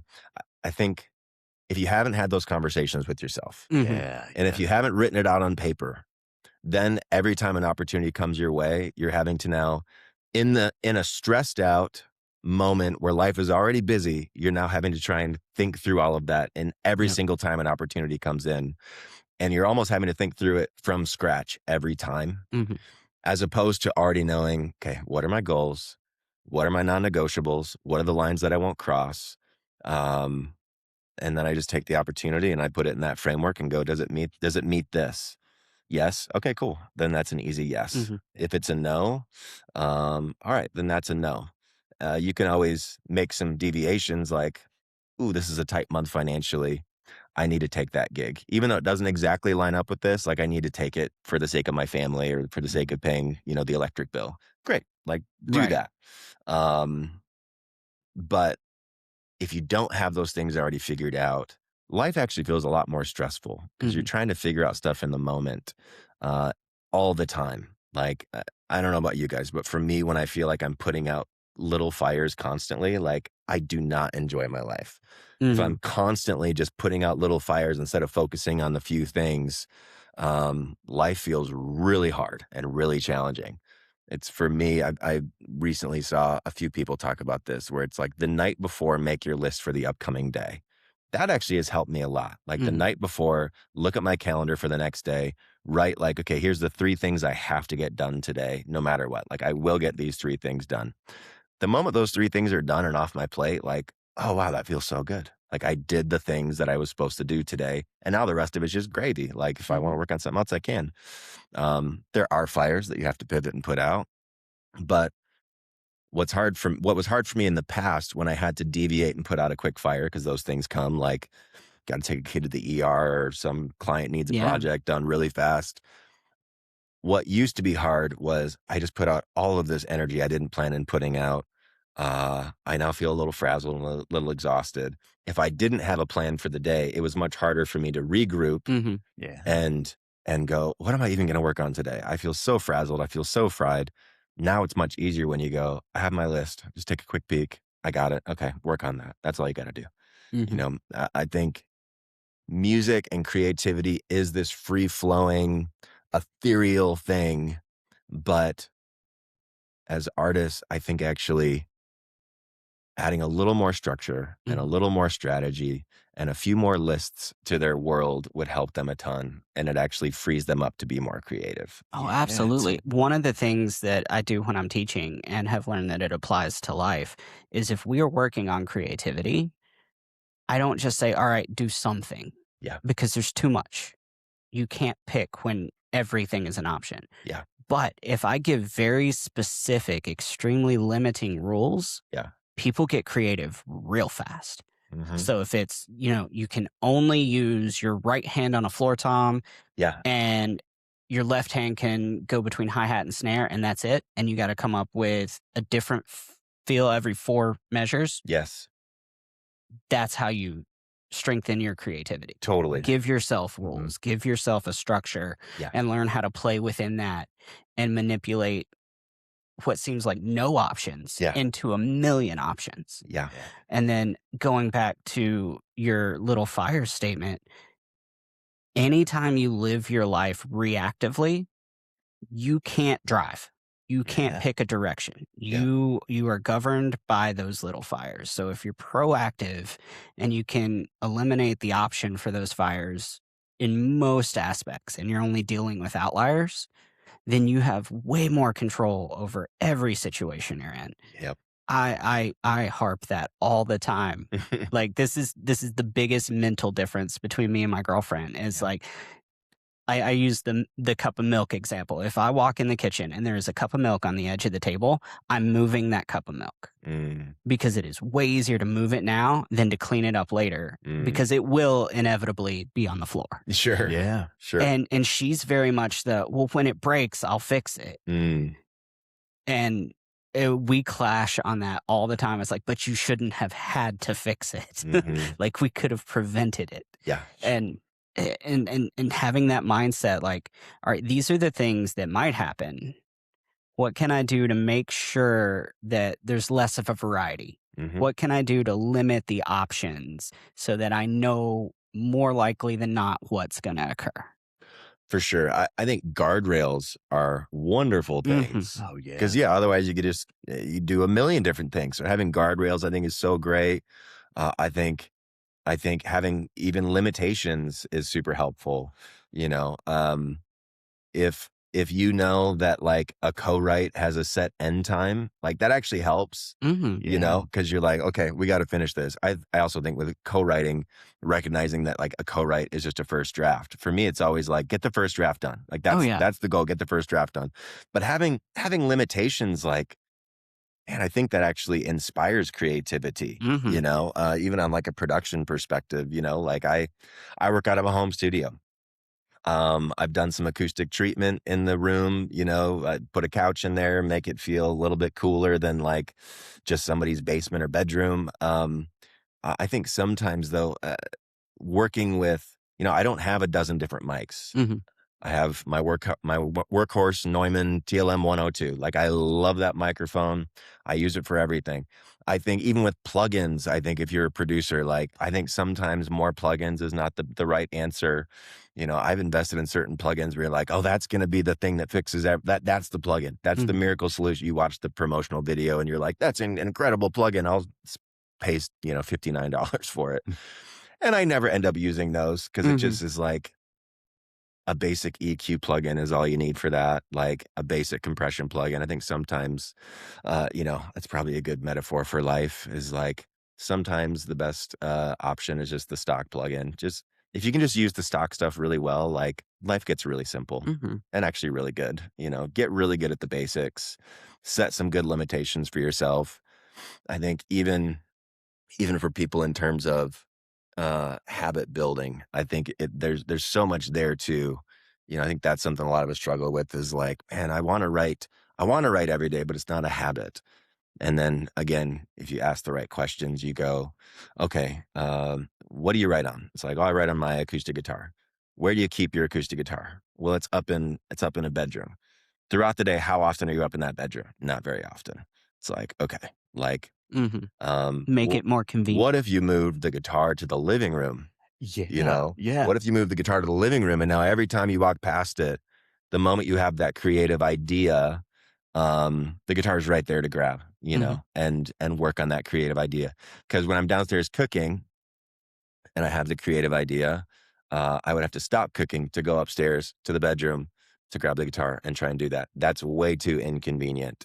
It's like when you want something to become a habit in your world, something that you want to be good at, it needs to be super convenient. Like you have to make it almost undeniably convenient for you to like do that every day. You know, if you write out of a journal or something, like that's where you write your lyrics.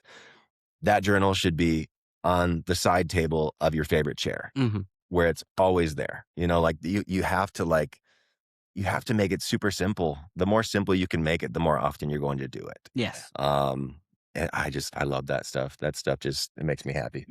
I mean, the setting the rules for yourself, that is the first place where you get to be creative. Yeah. Is really how can I use my creativity to set my limitations, to know my own boundaries. And it's teaching yourself about yourself, which could be overwhelming. But then like I think it's just invaluable that, you know, instead of living a life that's reactive to everything and always putting out fires, your own rules that you made for yourself, you gave yourself a map of the building with every fire extinguisher, with every fire escape, you know.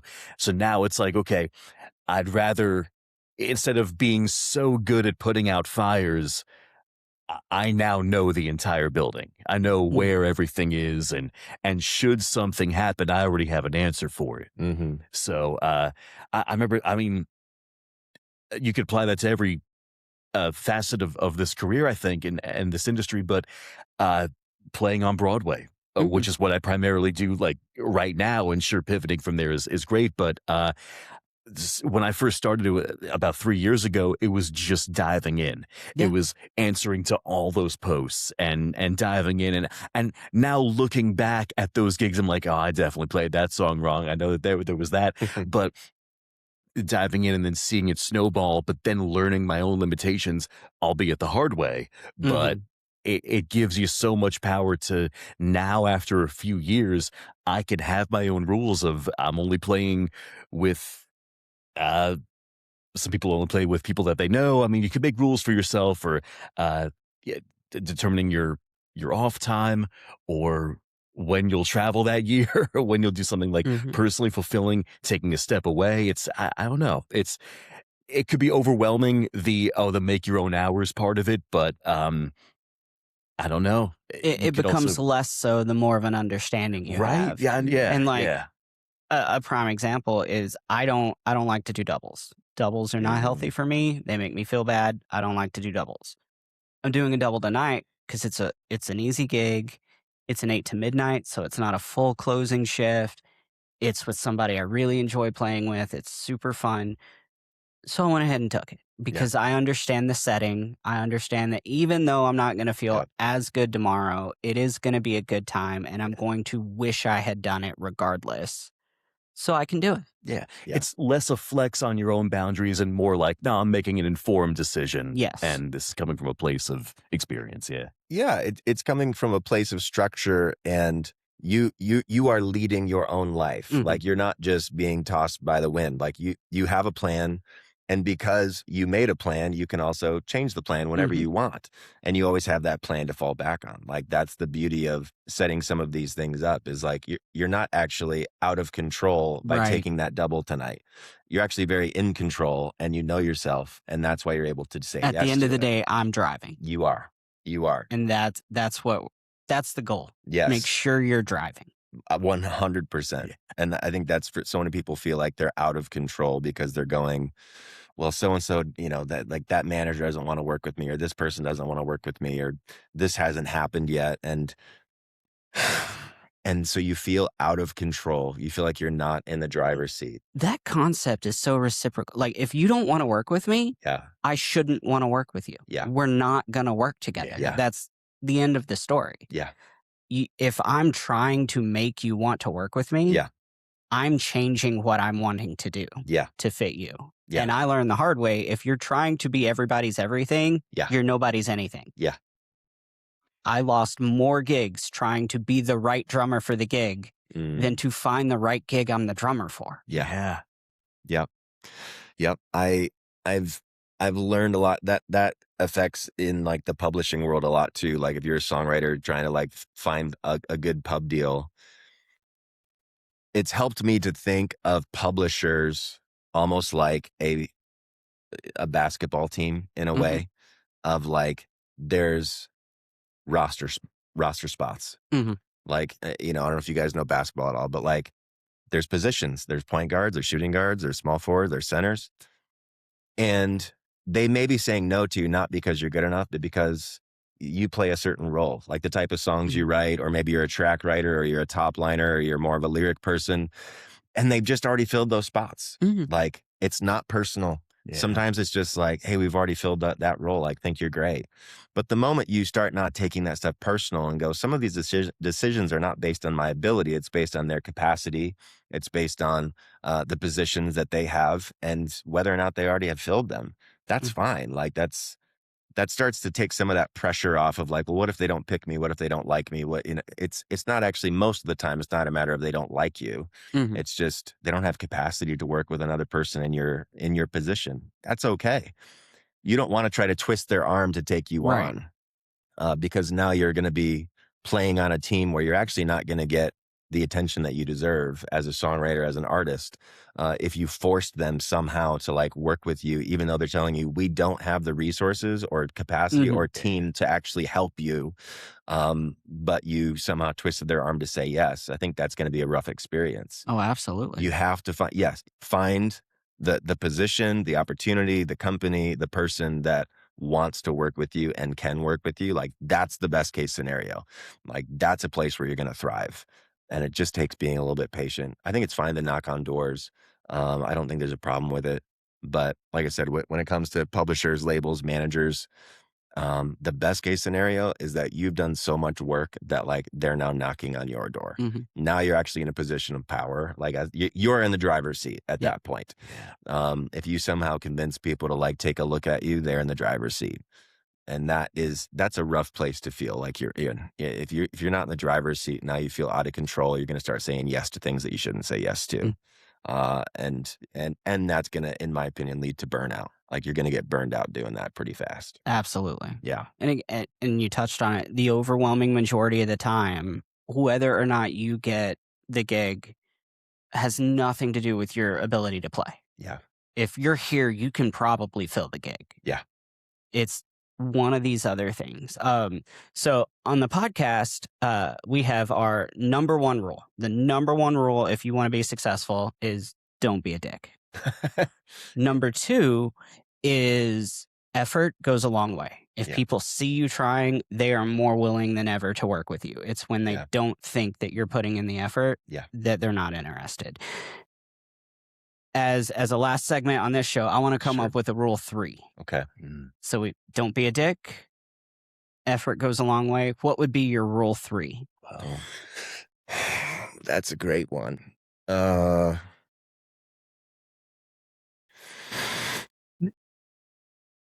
first thing that comes to mind would be consistency. Because I think you can not be a dick. And what was your rule number 2? Effort. Put in the effort. I think you can not be a dick and put in good effort once or twice. I think you can do that once or twice. You can white knuckle it and hold it together once or twice. But I think for me, the biggest one is, but can you do that consistently over the course of not just months, but years? Because I think for a lot of people, we aim for the meteoric rise, like, you know, I had the viral moment, whatever it is. But I think a lot of times, I think this industry is about the last man standing. Like, were you consistent enough, long enough, where the opportunity finally is there for you? I like that. I think consistency is going to be the big one. Like, I love the first 2, but how long can you do that for? And I think consistency, because it fits into every facet of the career. Like, you might not be the best player, but if you're consistent at it and they know exactly what to expect from your playing, they can work with that all day. Yeah. Yeah, no, I like that. That's good. I think that's a good one. Yeah. That's great. We'll put that on the shirt we haven't designed yet. Okay. Sounds good, guys. Sounds good, guys. Oh, man. With that, let's go ahead and do our wrap up, man. Where can our listeners find you if they want to chat, maybe take some coaching from you, see what all you're into? So I primarily post on Instagram and TikTok. Chris Molitor, just my name. Molitor. I do have a website. It's just chrismolitormusic.com, where I, all the stuff that I do is on there as well, production or coaching or songwriting, all that stuff. But yeah, I keep it pretty simple, pretty consistent. Most of the content I post it's just what we've been talking about today. And I will say I discovered you through TikTok. You started popping up on my For You page, and obviously we share a lot of the same ideas and in the same career field. So definitely gravitated toward your content. I've never heard you say anything I didn't agree with. So you say it and deliver it in a manner that is very easy to digest. It's very simple concepts that, again, I think I said earlier that I think most of us understand. We just tend to forget. Yeah. We let ourselves get in the way. And I really appreciate the constant reminders and the little bits of, hey, maybe you should look at it like this, or, just remember what we're doing and what we're working on. And I think you do a great job at spreading that information, and I really appreciate your content. I appreciate that, man. Thank you. Buddy. Yeah. Where can they find you? Sure. Brian Morelli Music, Morelli. That's Instagram and TikTok. I do agree. You have great takes. Really, you do. Thanks, and man. I think a lot of people would benefit from coaching, but also what you do on social media just in general. Yeah. You have good takes. They're realistic. They're universal, and they're useful in that. So in any facet of a creative field, you might fall to a discouraging mindset. I think that your content has been a good way to kind of bring yourself up from under the water, let's say. So I appreciate that. It doesn't have to be as overwhelming as people make it. Right. Yeah. Yeah. And you have more control than you think. Absolutely. 100%. 100%. Thanks, guys. Absolutely. Yeah, thank you, Chris. A lot of fun. Yeah. Just real quick, I wanted to touch on a little bit of news, especially for Broadway players. The 211 Garage is about to go private, so we're about to lose access to that as parking. I recently discovered there's a lot of players that didn't know about that, so I wanted to go ahead and mention that on the podcast. I will probably make a post about that when this episode comes out, which, if everything goes well, will be tomorrow. So we will see what happens there. I have had a run-in with technical problems for like the last 3 weeks. Just something has gone wrong every week. So we'll see what happens. That being said, check out the podcast on all the socials, Nashville for Nobodies. And I am at Story of Bob or Story of Bob Music. Pretty easy to find. Reach out, ask questions, make comments, tell us what you'd like to hear on the podcast. We would be happy to serve. With that being said, we will talk to y'all later. See you next time. Bye.